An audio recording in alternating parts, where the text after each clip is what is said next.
launch then, they were quite close to the ground, so the pressure differential was very little. And because of him using all of his force, he actually managed to get the door open, which was crazy. I didn't think that was possible, but if you want something bad enough, I guess it is. Was he okay? He was okay. Everyone was okay in that case. That was a pretty serious mishap. So I guess the next logical question is, have any other passengers inadvertently caused a mishap by, say, forgetting to put their phone on airplane mode? When you're sitting there on the tarmac and they come on and tell you to put your phone on airplane mode, do you do it? And why do they get us to do that? What is the reason? Is there a reason? Obviously, they wouldn't ask you to do it if it wasn't something. I'm unfortunately a bit of a rebel and I don't follow the rules. Yep. You're not worried about taking the plane down? I'd make sure my parents have the airplane mode on so I can have it off. I mean, yes I do, because I don't want to interfere with like radio or whatever. Well, I think I feel like I've always been told, like, it messes up, like, instruments, but honestly, they're always just told to do it, so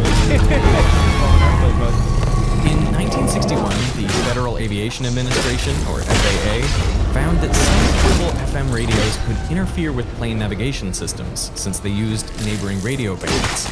And out of caution, they banned almost all personal electronics on flights. But airlines could test any device for interference and overrule the FAA ban to allow it on board.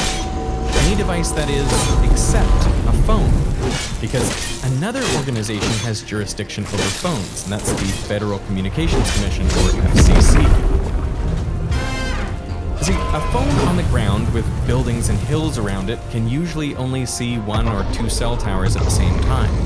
But from the air, it could see 10 or 20 or more. The concern was that 200 phones traveling at 800 kilometers per hour in a plane could rapidly connect to many towers at once, overloading the infrastructure. At least, that's what the FCC thought could happen. So they banned cell phone use in flight in 1991. But there's a problem with this theory. A plane is a big metal enclosure, essentially a Faraday cage.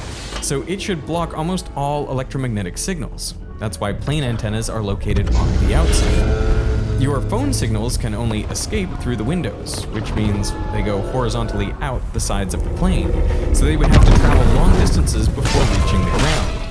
And the cell towers your phone is trying to connect to, well, they are tilted downwards, to collect all the signals from people walking around on the ground. So it's very hard to make a connection from the air unless you're flying near the ground. So phones could only conceivably disrupt ground networks during takeoff or landing.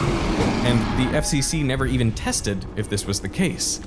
In 2005, they went before Congress and said the rule banning 800 megahertz cell phone use in flight may not be needed in ground-based cellular networks. As far as we know, a mobile phone has never caused an air accident.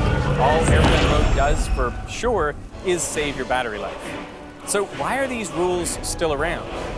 I've been flying myself, and where I've gotten interference, when you're talking to a traffic control and you get that beep, beep, beep, beep, beep, beep, beep.